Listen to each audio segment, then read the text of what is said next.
എൻ്റെ അടുത്ത് ഓടി വന്ന് എന്നെ കെട്ടിപ്പിടിച്ചിട്ട് എൻ്റെ മോൻ പറഞ്ഞു, എനിക്ക് ആരുമില്ല അമ്മേന്ന്. അപ്പോൾ എൻ്റെ ജീവൻ്റെ ജീവനാ. ഞാൻ പറഞ്ഞേ, എന്താ മോനെ നീ പറയണം, നിനക്ക് ഞാനുണ്ട്. എൻ്റെ ദുഃഖം അവനോടും പറയും, അവൻ്റെ ദുഃഖം എന്നോടും പറയും. അങ്ങനെ കുറേ കാര്യങ്ങൾ പറഞ്ഞിട്ടാ പോവുക.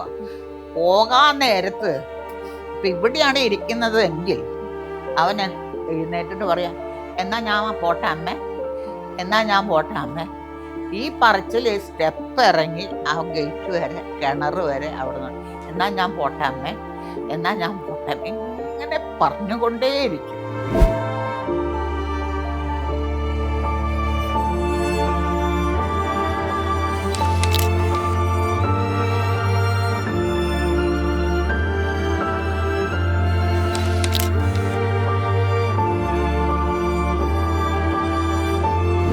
തുമ്മപ്പുറത്ത് കൈ വെച്ചത്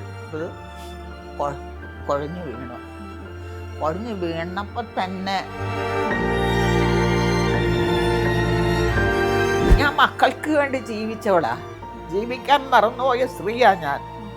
എൻ്റെ മക്കളെന്ന് വെച്ചാൽ ജീവനാ. ഇവിടെ പോയി എന്താണ് ഏതാണ് എന്ന് പറഞ്ഞിട്ട് ഒരു വിവരമില്ല. അപ്പോൾ ഞങ്ങൾ വാടക കൊടുക്കണം, തുച്ഛമായ വാടകയാണ്, വാടക കൊടുക്കണം. ഞങ്ങളപ്പം 4 മക്കളുണ്ട് അന്നേരം. അപ്പോൾ ആ മക്കളെ പോറ്റണം. എൻ്റെ അമ്മ ഇറച്ചിക്കോട്ട തലയിൽ വെച്ചിട്ട് വരുമ്പോൾ കംപ്ലീറ്റ് ചോരയായിരിക്കും മേത്തൊക്കെ ഒലിച്ചിട്ട് വരും.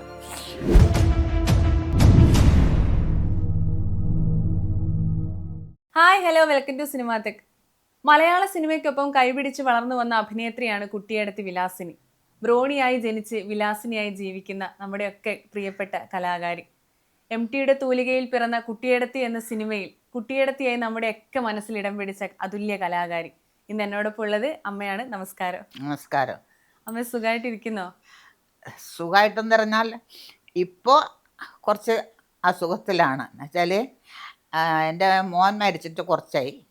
എൻ്റെ മൂത്ത മകൻ, എനിക്കാകെ 2 ആമക്കളാണ്. അതിൽ മൂത്ത മോനാണ് മരിച്ചത്. തബലിസ്റ്റ് ആയിരുന്നു അല്ലേ? തബലിസ്റ്റ് അല്ല, ഡ്രമ്മല്ല, തുമ്പ ആർട്ടിസ്റ്റ്. വലിയ ഇത്ര പോകുന്ന ഹൈറ്റ് നിന്നിട്ട് വേണം അത് വർക്ക് ചെയ്യണേ. ഇരുന്നിട്ട് വർക്ക് ചെയ്യാൻ പറ്റില്ല, നിൽക്കണം. നിന്നിട്ട് വേണം അത് വർക്ക് ചെയ്യണേ. അത് തുമ്പ ആർട്ടിസ്റ്റാ. തുമ്പ ആർട്ടിസ്റ്റ്. എങ്ങനെയായിരുന്നു അമ്മ? എത്ര വർഷം മുമ്പായിരുന്നു മരണപ്പെട്ടത്? മോൻ മരിച്ചതാ. ഇപ്പം 5 വർഷം കഴിഞ്ഞു, 6ാമത്തെ വർഷമാണ്.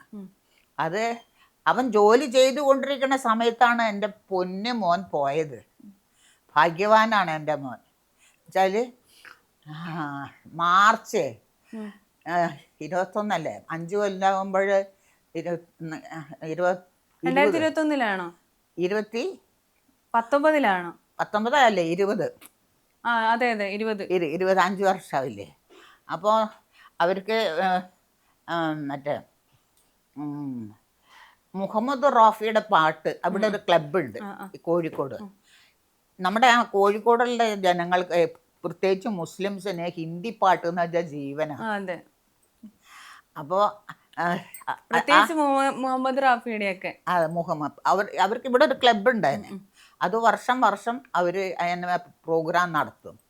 അപ്പോൾ ആ പ്രോഗ്രാമിന് വേണ്ടിയിട്ട് എൻ്റെ മോൻ മാർച്ച് 2 രാവിലെ റിഹേഴ്സലിന് പോയതാ. 2 അല്ല, 3 രാവിലെ 9 മണിക്ക് റിഹേഴ്സലിന് പോയതാ. 60 പാട്ട് വായിക്കാണ്ട് എൻ്റെ മോനെ. ഒരിക്കൽ എൻ്റെ അടുത്ത് ഓടി വന്ന് എന്നെ കെട്ടിപ്പിടിച്ചിട്ട് എൻ്റെ മോൻ പറഞ്ഞു, എനിക്ക് ആരുമില്ല അമ്മേന്ന്. അപ്പോൾ എൻ്റെ ജീവൻ്റെ ജീവനാ. ഞാൻ പറഞ്ഞേ, എന്താ മോനെ നീ പറയണം, നിനക്ക് ഞാനുണ്ട്. പിന്നെ എന്താ, ഒരു അനുജനുണ്ട്. പിന്നെ നീ എന്തിനാ വിഷമിക്കണേ എന്നിട്ട്. അപ്പോൾ അങ്ങനെ കരഞ്ഞിട്ടുണ്ട് അവൻ ഇടയ്ക്കിടയ്ക്ക്. അപ്പോൾ അവർ താമസം ഇവിടെ അടുത്ത് തന്നെയാണ്, ആനാരി എന്ന് പറയും. അല്ല, ഇവിടെ അടുത്ത് തന്നെയാണ്. അവനെ പ്രോഗ്രാം ഇല്ലാത്ത സമയത്ത് ഇവിടെ വരും.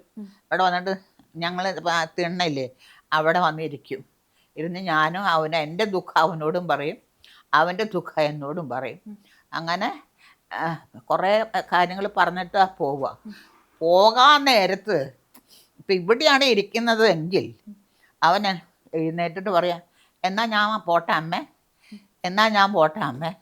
ഈ പറച്ചിൽ സ്റ്റെപ്പ് ഇറങ്ങി ആ ഗേറ്റ് വരെ കിണർ വരെ അവിടെ നിന്ന് എന്നാ ഞാൻ പോട്ടെ അമ്മേ, എന്നാ ഞാൻ പോട്ടെ, ഇങ്ങനെ പറഞ്ഞുകൊണ്ടേയിരിക്കും. അതൊന്നും എനിക്ക് സഹിക്കാൻ പറ്റാത്ത കാര്യങ്ങളാണ്. അപ്പോൾ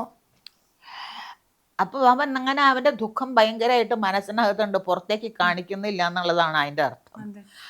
ഈ പ്രോഗ്രാമിൻ്റെ അന്ന് അവൻ ഒരുപാട് ചിരിച്ചു അത്ര. അവൻ്റെ ഫ്രണ്ട്സുകൾ പറഞ്ഞതാ, ഇന്നെന്താ പതിവില്ലാതെ ജോയേട്ടൻ ഭയങ്കര ചിരിയായിരുന്നു. മരിച്ചതിൻ്റെ ശേഷമാണ് അവർ പറയുന്നത്, അവൻ്റെ ഭാര്യനോട് തന്നെ അവർ പറയുന്നത്. ഇന്ന് ഞങ്ങൾക്കൊന്നും അറിയില്ല, ഭയങ്കര തമാശ പറയലും ഭയങ്കര ചിരിയാണോ എന്ന് പറഞ്ഞു. അങ്ങനെ അവർ പറഞ്ഞു. അപ്പോൾ 60 പാട്ട് വായിക്കാനുണ്ട്. 60ാമത്തെ പാട്ടിന് എൻ്റെ മോൻ തുമ്പപ്പുറത്ത് കൈ വെച്ചതാ. തുമ്പപ്പുറത്ത് കൈ വെച്ചത് കുഴഞ്ഞു വീണു. കുഴഞ്ഞു വീണപ്പോൾ തന്നെ അത് എൻ്റെ മോൻ്റെ ഇത് പോയി കഴിഞ്ഞിരിക്കണു. പക്ഷെ പെട്ടെന്ന് എല്ലാവർക്കും അറിയില്ലല്ലോ. ഒരുപാട് ആളുകളുണ്ട്, പാടാൻ തന്നെ കുറേ ആളുകൾ, ഇൻസ്ട്രുമെൻറ്റ്സ് വായിക്കാൻ തന്നെ കുറേ ഉണ്ട്. വയലിനൊക്കെ 4-5-6 വയലിനൊക്കെ ഉണ്ട്, ഗിറ്റാർ അതുപോലെ തന്നെ. വീണ്ടും ഏറ്റവും വലിയൊരു ഫ്രണ്ട് ഉണ്ട്, ജോയ്, ഗിറ്റാർ ജോയ്. ഇവൻ തുമ്പ ജോയ്, മറ്റവ കുട്ടി ഗിറ്റാർ ജോയ്. അവന് നല്ലോണം, അവനാണ് എൻ്റെ മോനെ ശരിക്കും പറയണമെങ്കിൽ ഇതിനെ അടിമയാക്കിയത്. അപ്പോൾ അവനും മരിച്ചു. എൻ്റെ മോൻ മരിച്ച് 2 കൊല്ലം കഴിഞ്ഞപ്പോഴേക്കും അവനും മരിച്ചു. അപ്പോൾ ഉടനെ ഈ ഡോക്ടർ വന്ന് എൻ്റെ മോനെ നോക്കി. ഞാൻ മോനെ നോക്കിയപ്പോൾ ഡോക്ടർക്ക് മനസ്സിലായി. അപ്പോൾ എന്നാലും നമുക്ക് തൽക്കാലം ആസ്പത്രിയിൽ കൊണ്ടുപോകാനായിട്ട് ബേബി കൊണ്ടുപോയിട്ട് പിന്നെ ബേബിയിലുള്ള അവരുടെ കാര്യങ്ങളൊക്കെ ഉണ്ടല്ലോ, അതൊക്കെ ചെയ്തു. അപ്പോൾ ആ ബേബിൻ്റെ ഓണർ എന്നെ വേറൊരാൾ അസിസ്റ്റൻറ്റ് ഏകദേശം അതിൻ്റെ മുതലാളിയുടെ അടുത്തുള്ള ആൾ, മാനേജറും അങ്ങനെ എന്തോണ്. അപ്പോൾ അയാളുടെ കൂടിയാണ് ആ ബേബി അവരുടെയും കൂടിയാണ് ബേബി മെമ്മോറിയൽ ഹോസ്പിറ്റല്. ഇവിടെ അടുത്ത് തന്നെയാണ് അത്. അത് കൊണ്ടുപോയി കിടത്തി. അപ്പം ഇതൊന്നും ഞാൻ അറിയില്ല. തലേ ദിവസം ഞങ്ങൾ കണ്ടതാ, പള്ളിയിൽ വെച്ച് കണ്ടതാണ്, എൻ്റെ മോനെ കണ്ടതാണ്. എൻ്റെ മോൻ എന്നെ വിളിച്ച, അമ്മ ചായ കുടിക്കാൻ പോകാന്ന് പറഞ്ഞപ്പോൾ ഞാൻ ഇല്ലടാ നീ പോയിക്കോന്ന് പറഞ്ഞു. അങ്ങനെ പോയ ആളാണ്. അപ്പോൾ ഇത് ഞാൻ അറിയുന്നത് എങ്ങനെയാണെന്ന് വെച്ചാൽ ഈ 3-ാം തീയതി തന്നെ രാത്രി ഒരു 11 മണിയായി. 11 മണിയായപ്പോൾ എനിക്ക് ഫോൺ വന്നു. അപ്പം ഞാൻ ഈ രാത്രിയൊക്കെ ഫോൺ വരുമ്പോൾ ഭയങ്കര പേടിയാണല്ലോ. രാത്രി പുലർച്ച ഒക്കെ ഫോൺ വരുമ്പോൾ ഭയങ്കര എന്നെ സംബന്ധിച്ച് ഭയങ്കര പേടിയാണ്. തീരെ മനക്കരുത്തില്ലാത്ത ആളാണ്. ധൈര്യം എന്ന് പറഞ്ഞ സംഭവമില്ല. അപ്പോൾ ഫോൺ വന്നപ്പോൾ എൻ്റെ അനുജൻ്റെ മോനാണ്, എൻ്റെ പേര് വിജോയ് എന്നാണ്. അപ്പോൾ അവൻ വിളിച്ച് അവൻ എന്നെ ചേച്ചി, ശരിക്കും അവൻ്റെ അമ്മായിയാണ് ഞാൻ വിളിച്ചത്. അവർ ചെറുപ്പത്തിലേ ഇവിടെയായിരുന്നു. അപ്പോൾ ചേച്ചി എന്നാ വിളിക്കുക. ബ്രോണേച്ചി ജോയേട്ടൻ എന്തോ സുഖമില്ല എന്ന് പറഞ്ഞു. എന്താ വയറുവേദനയോ പനിയോ അങ്ങനെ എന്തൊക്കെയായിട്ട് ബേബിയിൽ കൊണ്ടുപോയിരിക്കാന്ന് പറഞ്ഞു. നമുക്ക് വേഗം അങ്ങോട്ട് പോവാന്ന് പറഞ്ഞു. അപ്പോൾ ഉടനെ തന്നെ അവൻ വണ്ടി അയച്ചു വന്നു. ഞാൻ അവനും കൂടെ ബേബി പോയിട്ട് അപ്പോൾ ഐസിയിൽ കെടുത്തിയിരിക്കുകയാണ് എൻ്റെ മോനെ. ഐസിയിൽ കെടുത്തിയപ്പോൾ ഞാൻ ചോദിച്ചാൽ അപ്പോഴും എൻ്റെ മോൻ മരിച്ചിട്ടില്ല എന്നാണ് എൻ്റെ ഉദ്ദേശം.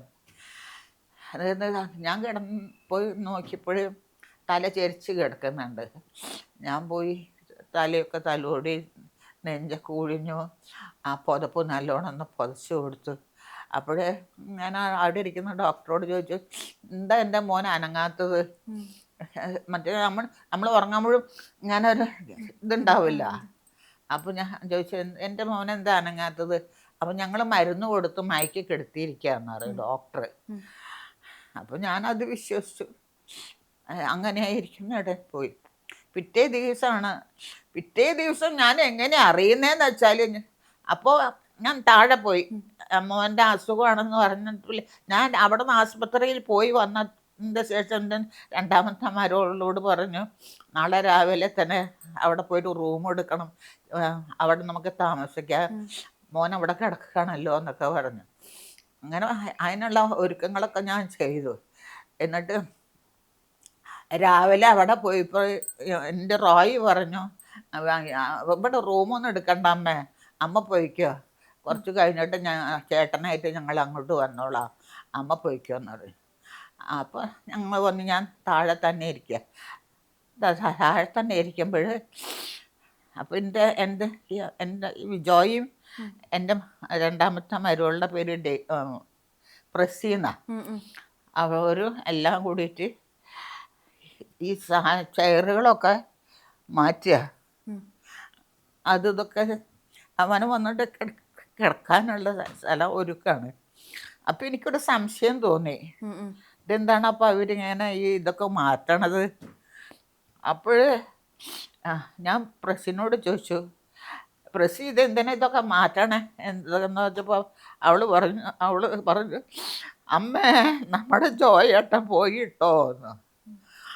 അപ്പോഴാണ് ഞാൻ അറിയുന്നത് എൻ്റെ മോൻ പോയി എന്നുള്ള വിവരം.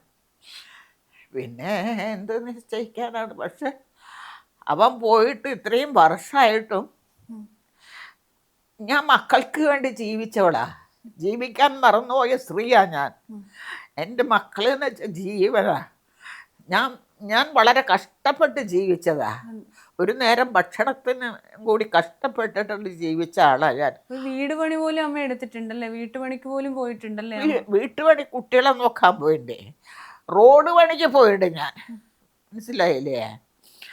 പിന്നെ അങ്ങനെയുള്ള കുട്ടികളെ നോക്കാനൊക്കെ പോയി. അതുകൊണ്ടൊന്നും എനിക്ക് പഠിക്കാൻ കഴിഞ്ഞില്ല. ഞങ്ങൾക്ക് സാമ്പത്തികമായിട്ട് അതിനുള്ള പൈസയും ഇല്ല. എവിടെയെങ്കിലും കൊണ്ടുപോയി പഠിപ്പിക്കുകയോ ചെയ്യുക അതിനുള്ള ഇൻട്രസ്റ്റ് ഇല്ല ആർക്ക്. അച്ഛനും എൻ്റെ അപ്പനും അമ്മയ്ക്കും അവർക്ക് വിദ്യാഭ്യാസം ഇല്ല.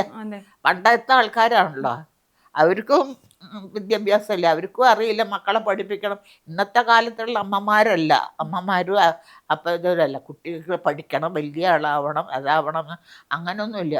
അവർ സാധാരണ ജോലി ചെയ്ത് ഭക്ഷണം കഴിക്കുക, എങ്ങനെയെങ്കിലും കുട്ടികളെ കല്യാണം കഴിപ്പിക്കണം, പഠിപ്പിക്കണം എന്നുള്ള ചിന്തയൊന്നും അവർക്കും ഇല്ല, നമുക്കും ഇല്ല, നമുക്കും അറിയില്ല. അമ്മ എത്രാം ക്ലാസ് വരെ പഠിച്ചു? ഞാൻ 4 കഴിഞ്ഞു, 5ാം ക്ലാസ്സിലേക്ക് എത്തിയിട്ടേ ഉള്ളൂ. അതുവരെ ഞാൻ പഠിച്ചു. എനിക്ക് ആദ്യം വർത്തമാനം പറയാൻ തന്നെ അറിയില്ല. പിന്നെ ഈ നാടകത്തിൽ വന്നതിന് ശേഷമാണ് എനിക്ക് കുറച്ച് വർത്തമാനങ്ങളൊക്കെ പറയാനായിട്ട് ഇങ്ങനെ വളരെയധികം ബുദ്ധിമുട്ടിയിട്ടുണ്ട് ഡയലോഗൊക്കെ പറയാൻ വേണ്ടി തുടക്കം തന്നെ. പിന്നെ ദൈവം സഹായിച്ച് അമ്മയുടെ അനുഗ്രഹവും ദൈവത്തിൻ്റെ അനുഗ്രഹവും കൊണ്ട് എനിക്ക് ഒരു ബുദ്ധിമുട്ടും ഉണ്ടായിട്ടില്ല. ഏതൊരു നാടകമായാലും 4 കാലേ വീഴും ഞാൻ. എൻ്റെ വേഷം എവിടെ ചെന്നാലും എനിക്ക് അന്നൊക്കെ ചെറിയ ചെറിയ ക്ലബ്ബുകാർ നാടകം കളിക്കുമ്പോൾ അവാർഡ് ദിവസം വയ്ക്കും, മത്സരം വയ്ക്കും. അപ്പോൾ എനിക്കായിരിക്കും ബെസ്റ്റ് നടിക്കുള്ളൂ. സംഗീത നാടക അക്കാദമിയുടെ 3 അവാർഡ് നമുക്ക് അതെ കേട്ടോ. അത് 66, 67, 68 മികച്ച നടിക്കുള്ള. അതെ, 3 വർഷവും തുടർച്ചയായിട്ട് ഞാൻ തന്നെ വാങ്ങിയത്. മോൻ്റെ പിന്നെ അത് പോയില്ലേ, മോൻ അങ്ങനെ 5 വർഷമായെങ്കിലും ഇപ്പോഴും എൻ്റെ മോൻ ഇവിടൊക്കെ തന്നെ ഉണ്ട്. എത്രയായിരുന്നു മോന് വയസ്സ്? 63 വയസ്സായി അവൻ മരിക്കുമ്പോൾ. ഇപ്പം അവന് 68 വയസ്സായില്ലേ, 5 വർഷമായില്ലേ. അപ്പം എനിക്ക് ഇവിടെ ഇരുന്നാൽ ഇങ്ങനെ നോക്കിയാൽ എൻ്റെ മോനെ കാണാം, ഇങ്ങനെ നോക്കിയാൽ എൻ്റെ മോനെ കാണാം, എവിടെ നോക്കിയാലും എൻ്റെ മോനെ കാണാം. എൻ്റെ മോനും ഞാനാണ്. ഇത് എൻ്റെ മോൻ 5 മാസമാണ്. ഈ മോനല്ലോ മൂത്ത മോൻ. ഇതും അവൻ തന്നെയാ. അത് ഞാൻ മൈസൂർ ഷൂട്ടിങ്ങിന് പോയതാ. രാമു കാര്യാടൻ്റെ മിന്നാമിനങ്ങ് എന്ന് പറഞ്ഞ ഇതിൻ്റെ ഷൂട്ടിന് പോയതാ. അപ്പോഴെൻ്റെ അമ്മയും ഞാനും മോനും കൂടെ പോയതാ. അമ്മ ആ ഓർമ്മയായിട്ടാണ് ഇവിടെ ജീവിക്കുന്നത്. അതെ, അവൻ്റെ ഓർമ്മയായിട്ടാണ് അവൻ പോയതിൻ്റെ ശേഷമാണ് എനിക്ക് തീരെ വയ്യാതെ ആയത്. എനിക്ക് ഒരു അസുഖവും ഇല്ലാത്ത ആളാണ് ഞാൻ. പ്രഷറോ ഷുഗറോ കൊളസ്ട്രോളോ ഒന്നുമില്ലാത്ത ആളാണ് ഞാൻ. അങ്ങനത്തെ എപ്പോഴെങ്കിലും വല്ല ജലദോഷ പനിയൊക്കെ വരുന്ന ആളാണ്. പക്ഷെ മോൻ പോയതിന് ശേഷം എനിക്ക് പ്രഷർ വന്നു. അത് എനിക്കറിയില്ല, ഈ പ്രഷർ ഷുഗർ എനിക്ക് ഇപ്പോഴും കൺഫ്യൂഷനാണ് ഏതാണെന്ന്. അപ്പം ടെൻഷൻ കൊണ്ടാണ് എനിക്കത് വന്നതെന്ന് ഡോക്ടർ പറയും. അമ്മ ഒരു ഒറ്റപ്പെട്ടതുപോലെ നമുക്ക് ഇപ്പൊ തോന്നണോ? അതൊക്കെ പറയണമെങ്കിൽ, അങ്ങനത്തെ കാര്യങ്ങളൊക്കെ പറയണമെങ്കിൽ ഒരുപാടുണ്ട്. എനിക്ക് 4 പേരക്കുട്ടികളുണ്ട്. ഞാൻ പറഞ്ഞില്ലേ, എൻ്റെ കുടുംബത്തിന് വേണ്ടിയിട്ട് ജീവിച്ച ആളാണ് ഞാൻ. ഈ എൻ്റെ വിജോയ് എന്ന് പറഞ്ഞവൻ, എൻ്റെ കുടുംബം ഇവിടെ തന്നെയായിരുന്നു. 10-12 പേരുണ്ടായിരുന്നു ഇവിടെ. അവരെ പോറ്റണം. അപ്പോൾ ഒരുപാട് അത്രയൊന്നും വരുമാനമില്ല. കടം വാങ്ങും, പലിശയ്ക്ക് പണം വാങ്ങും, എങ്ങനെയായാലും. അപ്പം ഞാൻ കഷ്ടപ്പെട്ട് ജീവിച്ചതാണല്ലോ. എൻ്റെ മക്കളെ ഞാൻ അങ്ങനെ ചെയ്തില്ല. മക്കളെ പഠിപ്പിക്കണം നമുക്ക് വലിയ പഠിപ്പിക്കാൻ വേണ്ടി വളരെ ആഗ്രഹം ഉണ്ടായിരുന്നു. അവർ സ്കൂളിൽ ചേർത്തി അപ്പം തൊട്ട് ട്യൂഷനുണ്ട് എൻ്റെ മക്കൾക്ക്. പക്ഷേ എൻ്റെ മക്കൾക്ക് പഠിക്കാനുള്ള ഇൻട്രസ്റ്റ് ഇല്ലയെന്ന് തോന്നുന്നു. അതുകൊണ്ടായിരിക്കാം അവർ 10 വരെ പഠിച്ചുള്ളൂ. അപ്പോൾ എൻ്റെ മനസ്സെന്താ, ദൈവമേ എനിക്ക് എന്നെ പഠിപ്പില്ല. എൻ്റെ ഹസ്ബൻഡ് നല്ല പഠിപ്പാണ്. ഇംഗ്ലീഷും ഹിന്ദിയും തമിഴും മലയാളവും എല്ലാം അറിയുന്ന ആളാണ്. പുള്ളിയാണ് ആ മേലിരിക്കണത്.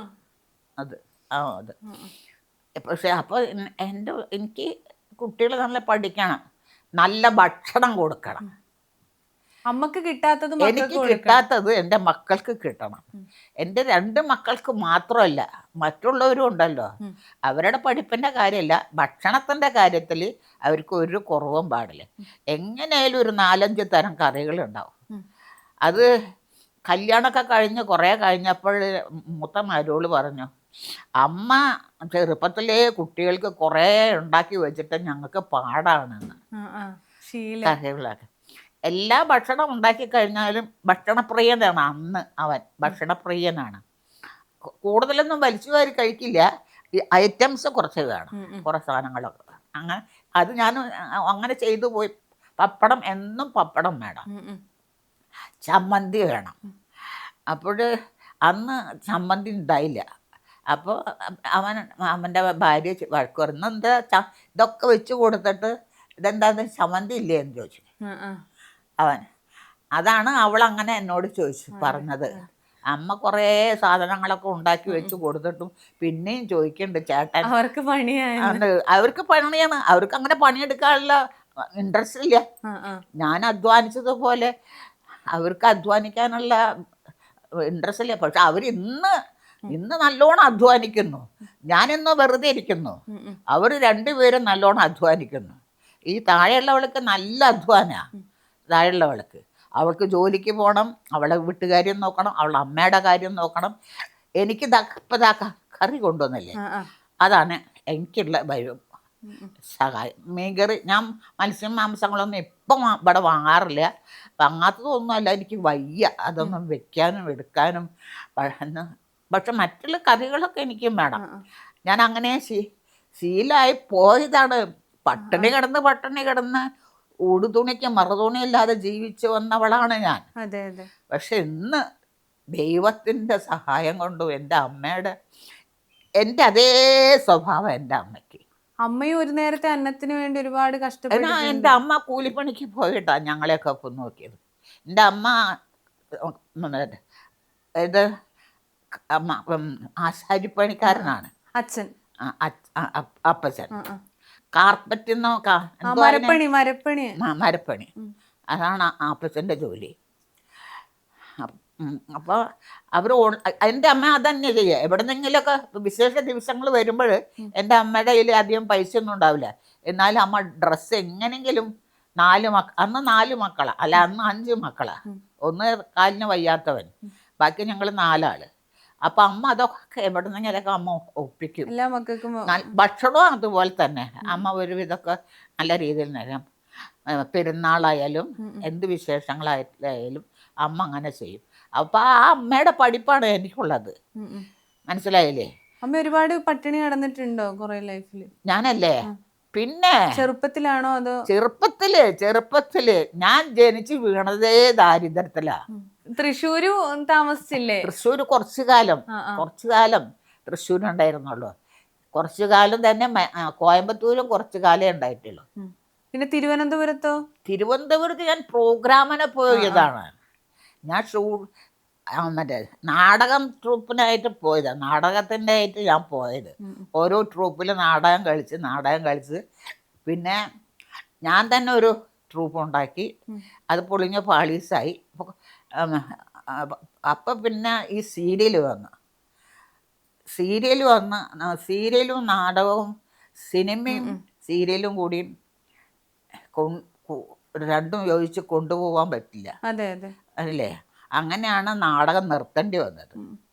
നാടകത്തിൽ അഭിനയിക്കുന്ന സമയത്തൊക്കെ അമ്മ ഒരുപാട് ബുദ്ധിമുട്ടിയിട്ടുണ്ട്, അതല്ല പൈസക്കും പിന്നെ ഭക്ഷണത്തിനും ഒക്കെ? ഭക്ഷണത്തിന് വളരെയധികം ബുദ്ധിമുട്ടിയിട്ടുണ്ട്. അപ്പോഴാണ് ഞങ്ങളിങ്ങനെ ഓരോ ജോലിക്കൊക്കെ പോയി തുടങ്ങിയത്. ഞാൻ പറഞ്ഞില്ലേ, കുട്ടികളെ നോക്കാൻ മുമ്പ് വലിയ പണക്കാരാണ് അവർ. അവിടെ നല്ല ഭക്ഷണമാണല്ലോ ഉണ്ടാക്കുക. അപ്പം ചെറിയൊരു കുട്ടീനെ ഞാൻ നോക്കാം. അന്ന് എനിക്ക് അത്ര 4-5 വയസ്സോ 5-6 വയസ്സൊക്കെ ഉള്ളൂ എന്ന് തോന്നുന്നു. എനിക്കതൊക്കെ നല്ല ഓർമ്മയുണ്ട്. അതായത് വലിയ പൈസക്കാരാ അവർ. അപ്പം അവരുടെ കുട്ടികളെ കഴിക്കാം.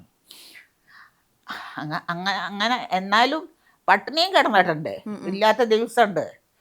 കഞ്ഞി വയ്ച്ചിട്ട് അതിൻ്റെ കൂടെ കഴിക്കാൻ എന്തെങ്കിലും വേണ്ടേ?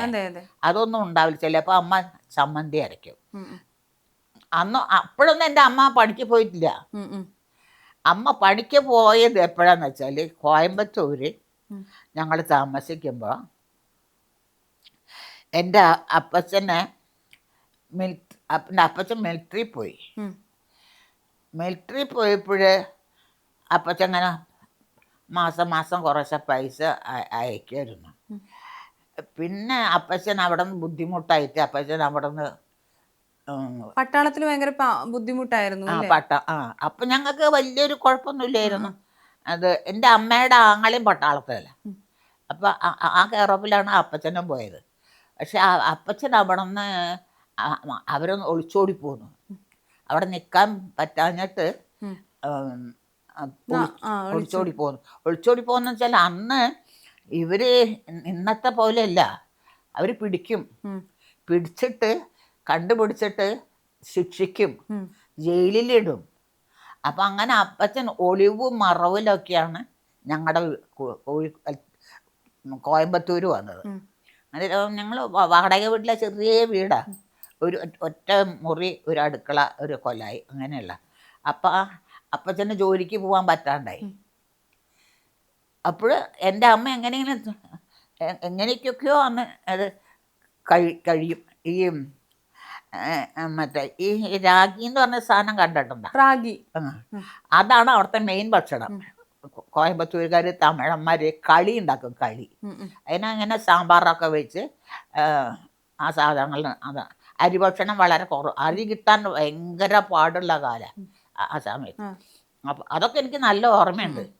അപ്പോൾ ഈ സാധനം എനിക്ക് പിടിക്കില്ല. ഈ കളി എന്ന് പറഞ്ഞ സാധനം ഞാനത് തിന്നുമ്പോഴേക്കും ഛർദ്ദിക്കും. അപ്പം എൻ്റെ അമ്മ സങ്കടപ്പെടും, എന്താ ചെയ്യാൻ മോളെ, കാശൊന്നും ഇല്ലാത്തത് കണ്ടിട്ട് എൻ്റെ മോള് കഴിക്കുമെന്ന് പറയും. അപ്പം ഞാൻ പറയും, അമ്മ എനിക്കിതൊന്നും പറ്റണില്ല എന്നറിയും. അപ്പോൾ അമ്മ എനിക്ക് മാത്രമായിട്ട് എന്ത് ചെയ്യുന്ന, നമ്മുടെ വൻപയറില്ലേ, വൻപയർ ഇട്ടിട്ട് പായസം പോലെ വയ്ക്കും. ഇച്ചിരി മധുരമൊക്കെ ഇട്ടിട്ട് അത് തരും. അപ്പം അത് ഞാൻ കുടിക്കും. അങ്ങനെ ഞങ്ങൾ നിന്നു. കുറേ കഴിഞ്ഞപ്പോഴേ അപ്പച്ചനെ മറ്റേ ഒരാൾ വന്ന് ജോലിക്ക് വിളിച്ചു. ഒരാളെന്ന് പറഞ്ഞാൽ ഒല്ലൂര് കേട്ടിട്ടുണ്ടോ? ഒല്ലൂര്, പുതുക്കാട്, ഒല്ലൂര് എന്നൊക്കെ. അപ്പം അവിടെ ഒരു വലിയ പണക്കാരനാണ്.